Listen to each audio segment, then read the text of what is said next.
Hello, and so happy to have you here. You know, I've been talking the last few weeks about bullying, cyberbullying, power tripping, uncertain of how they all connect together. And they do all connect together, as well as disabilities and service animals. I went back to some old videos that I created and was quite surprised. Um, I had no idea just how profound this bullying thing goes. And nowadays, um, it seems that things are more online. So a lot of this old school bullying, in the playground, in the school, in life, has now gone to an online setting. So a lot of verbiage that we used to have back when things weren't like they are now, um, we actually now have these new terminologies like cyberbullying, uh, online fights, and so on. And the challenge that is there is pain. What I found is that with cyberbullying, you also have pain. The pain that you receive and the pain that the person has who is bringing it forward, you can never understand unless you investigate, unless you ask questions. And unfortunately, when the tensions rise, then you're not able to find what's really going on.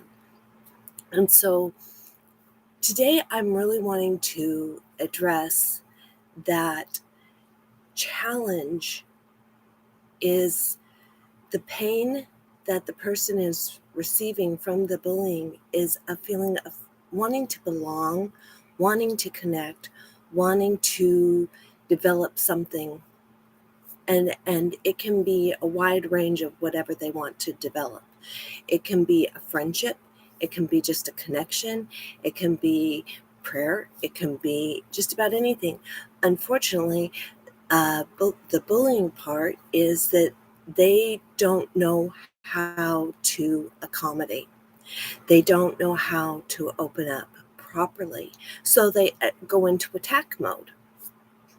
Now, why do I go into this explanation is because I was reminded by a video that I found of myself going live on a different platform, and I had completely forgotten about it, honestly, until it popped up.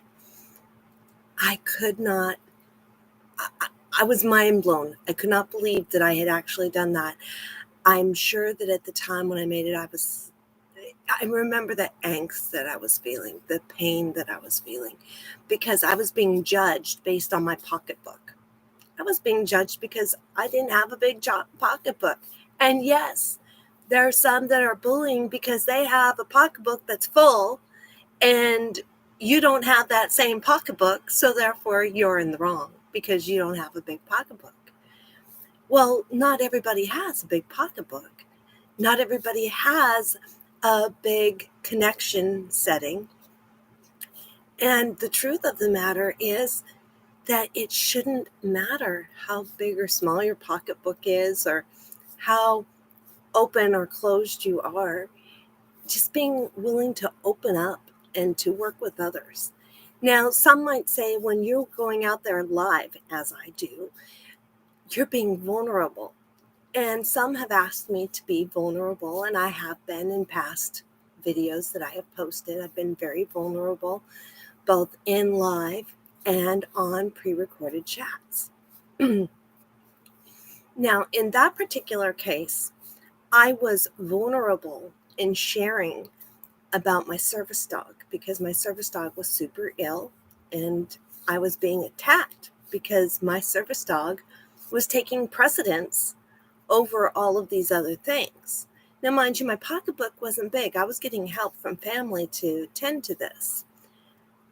I was so hurt.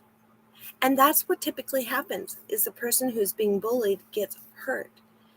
The question is, where is that person who is doing the bullying? One, do they know that they're bullying? Two, if they do know they're bullying, why? Because there's really no reason, especially if there's no animosity really being created. In my most recent setting, I realized that the reason why they were getting upset with me, the reason why they were coming after me, was because I was being honest in sharing that I was willing to do prayer times outside of the normal time of gathering. And I was getting pushback from that. Now, I'm still serious about being open to doing prayer times. I looked at Tuesdays doing prayer times. I didn't continue them simply because it didn't seem like the right thing yet. And also the fact that my subscription list is not exactly big. Now, I acknowledge that it's not exactly big, but what I have found through trial and error, and kind of thanks to this last experience that I had, that bullying seems to be something that needs to be addressed. It needs to be shared, and it needs to be talked about, because it's not just in a public, it's a lot of times in public setting, but it's not just in the public, like public schools, public works, etc. There's also the public, meaning like church settings. Oh my goodness, should I get started on the church settings? I'm going to, because that's where this last series has come from. Since I was younger, now it's something that really it happens in schools, but I couldn't believe that it really happened in churches. It's called cliques. Now, that might be something that's secondary language today, I don't know, but it seems like it's still active today, where there's cliques. Like, there's this little group here that specializes in this, and if you don't specialize with that, you're out. And another group here over on the other side that specializes in this group, and if you don't specialize with that, you're out. And this can be positive, it can also be negative, because sometimes social cliques, they make sense, in different groups. But in other cases, especially when you're supposed to be in a loving setting, that can actually be detrimental to your health and to their health, because you might be able to add things that they are excluding and not knowing about it. Like, just recently, we did some prayer settings, and I know a dear friend of mine, he's been asking for prayers and so on for his family, and this prayer setting that I was originally working to go live about, they said no more. They don't know that his family's gone and gotten worse in health. I mean, to the fact that his mother has actually had health issues. So I'm going off on a little tangent here and sharing now how bullying and power tripping can actually lead to something huge. And I didn't even think about this until I looked at myself. And then I started to do a little research on it. It's a little word with a big implication on ourselves. It's called self-sabotage. Bullying and cyberbullying and power tripping, they can actually be taken, for the people who are affected by this, into a saddening way, because the people who are affected by it, it can be internalized, and it can actually cause us to do a thing called self-sabotage. and we don't even realize it regularly. And the beauty of this is that there are ways to work through the self-sabotage. One is acknowledging the self-sabotage. I mean, that's huge in itself. The other part is I did lose my service dog like 6 days after I did that video that I found. I was sharing about how clean my dog was. And since then, I have watched myself going on a steady downstream slope. Now, I didn't see this as anything but me. I thought I was doing it to myself. And as I look at things, I'm realizing that I myself am coming at myself, and I'm also going to others. And it's not intentional, but I am being extra protective towards myself, and I'm sharing to others. And in the process, realizing, okay, am I doing that to myself? Am I hurting myself? Because I realized finally after 2 years that service dog really helped me. And I had no idea just how much that service dog really helped me to deal with the bullying, with the cyberbullying, with the power tripping. And yes, I've dealt with power tripping too, and I didn't even realize I was dealing with the power tripping. What I also realized was that through all this process, just how much a service dog or service animal can really help you to deal with these things. The best way to deal with a bully, best way to deal with a cyberbully or a power trip situation, believe it or not, the best answer for anybody is to walk away. Because it takes away the power from the person who's giving off that negative energy. Because all bullying, self-sabotage, all of that stuff, it's all negative stuff. And those who are all into energy and stuff like that, just letting you know that it pulls away and it brings one down. So when you bring awareness to yourself, not to others, because yeah, there's others involved, but when you bring yourself and you do a check on yourself, okay, what am I doing? What am I causing? Am I actually allowing this to come at me? And how do I deal with this? The truth is you turn away. Because, and this was from some research that I did. Service animals, they notice, they can sense that tension, they can sense the uproar, they can sense all, and they will literally come into the middle and they will create a barrier. And they will try and pull you away. They will pull you away from the situation. And I'm like, oh my gosh. And what do they teach you in school when you're dealing with bullies, or at least when in physical school when bullying? Barrier, pull away. When I was in school, though, there were situations that I couldn't pull myself away from. Yeah, I was being bullied in classrooms.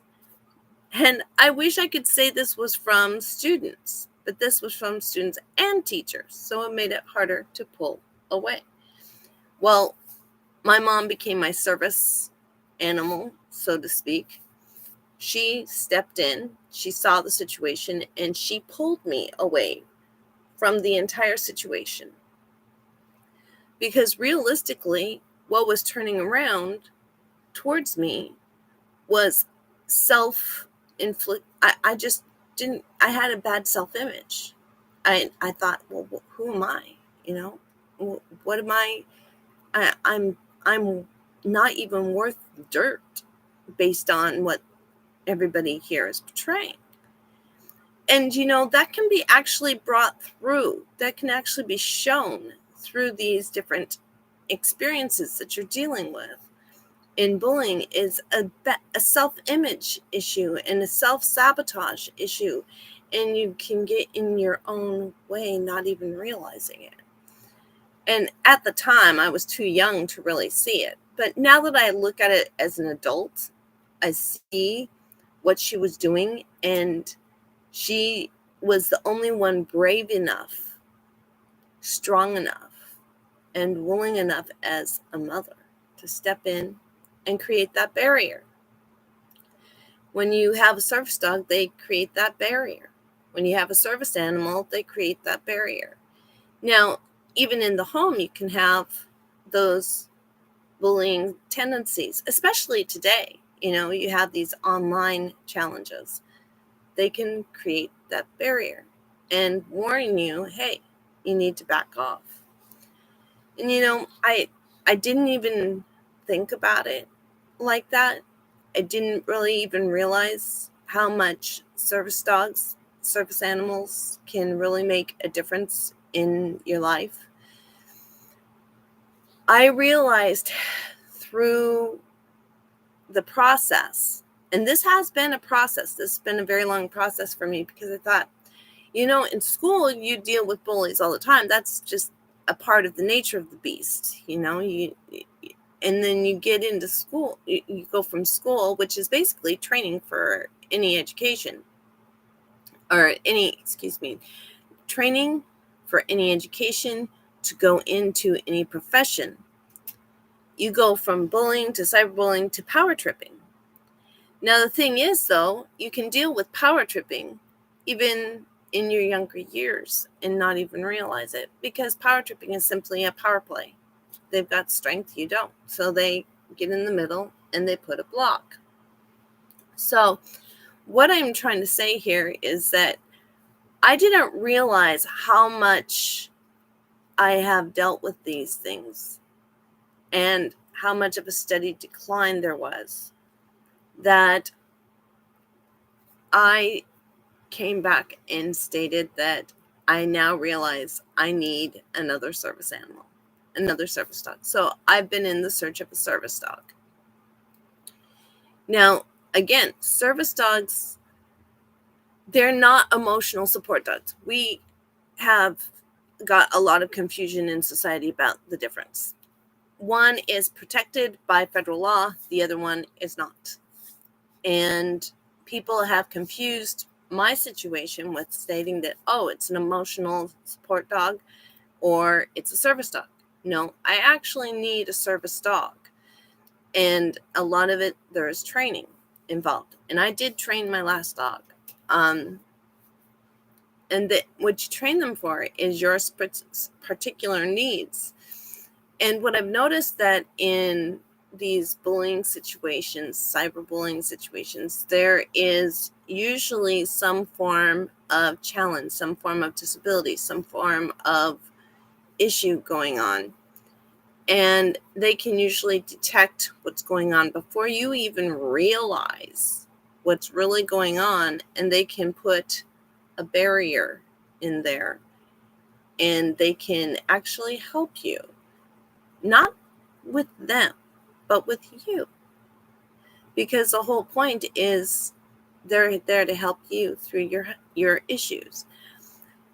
And one thing I found is that people with disability tend to get more bullied and harassed and challenged than people who don't.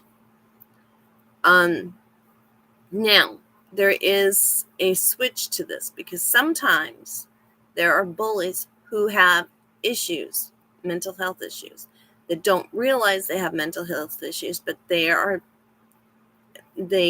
that's all they know is how to bully to get their way. Usually they're taught this. And I can only speak from this because I've actually seen it myself. I've thought, only bullies can be, they have everything together and they can come at you. No.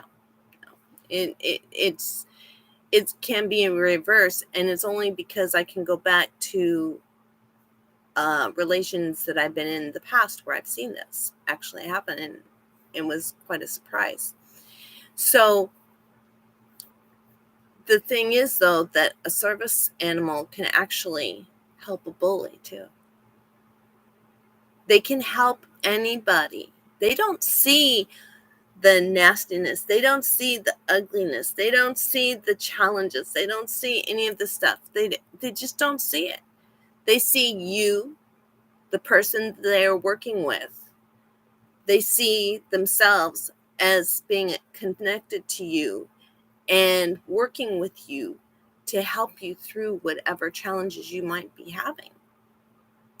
Now, these might be issues of being timid, being overzealous, being outspoken, which when I got my first service dog, oh boy, I didn't need a bullhorn. And now I'm getting to where I almost don't need a bullhorn again. In fact, there were times that I've seen my friends plug his ears because I was getting too loud, and I didn't realize I was getting too loud. Well, partially because the people in my family are getting to the point they can't hear, so I'm talking loud, which I actually hate. And then there are times when I am getting excited, and just like before, when I had my last service dog, he would alert me that I was getting excited and I need to tone my voice down a bit. So I can honestly say that service dogs are a huge help. Because in my situation, he was an actual service dog. He helped me to keep my voice down, 1, to keep calm, 2, and to be able to be in a social setting without everybody in the room saying, hi, we know you're here. You don't need to be so outspoken. And in my case, I know for a fact it was a disability. And I'm working on getting help for the disability, but I did not realize that he was so profound in his help to keep me on a level playing field.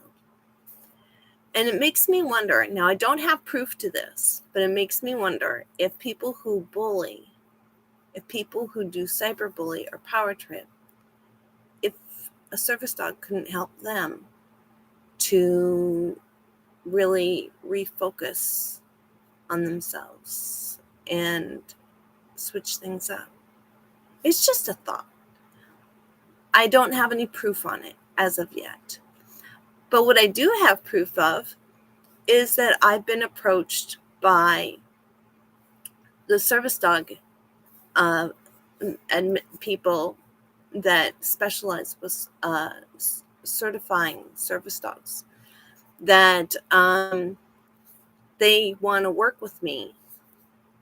And I didn't realize they did, because they wrote to me in a place that I lose mail faster than I receive it. And I've told people, don't write me to that email unless you don't want me to see it right away. So my whole point is that service dogs can really help to put that barrier up. They can really help to pull you through things that you might not otherwise see. And I didn't realize how profound that was until I saw that video. And I didn't realize just how broad that this category of power tripping, cyberbullying, and bullying can really be. I mean, I knew it was there. I knew it existed. I just didn't know to the extent it existed. Put it that way. I didn't know that it was that helpful. And when I saw that video, I realized I could see my emotion right there. I could see the challenges right there. And they were not being responded to. So anyhow, my whole point is that service dogs can really help to pull anybody through life challenges, life issues, and especially when you're able to handle it. The other aspect is that if you can't afford that, you need to be able to afford help to get through things. And my heart goes out to those who cannot. And I'm thinking about doing something, I don't know what yet, but a way to help people who are in need of guidance and who are in need of help, and in particular with service animals, to be able to reach in and find themselves and why they hurt themselves unintentionally or otherwise. And I mean, not hurt themselves physically, although that could be included, but I'm talking in regards to self-sabotage, because I didn't realize I was sabotaging myself. And I'm still working through that one. And I'm not sure, but I think that the service dog actually helped me through that. So I just thought I would share real quick, only a half an hour in, that service dogs really can help. And I didn't realize how much. And to make that discovery of that video really opened my eyes. So until next time, you have a great one. Let me know what you think about this video. I honestly do want to know. Feel free to comment below anything you have input on. I really appreciate it. Sharing with me your thoughts on bullying, cyberbullying, and power tripping, service dogs even. If you'd like to know more of any of these subject matters, just let me know. I greatly appreciate it. Thank you.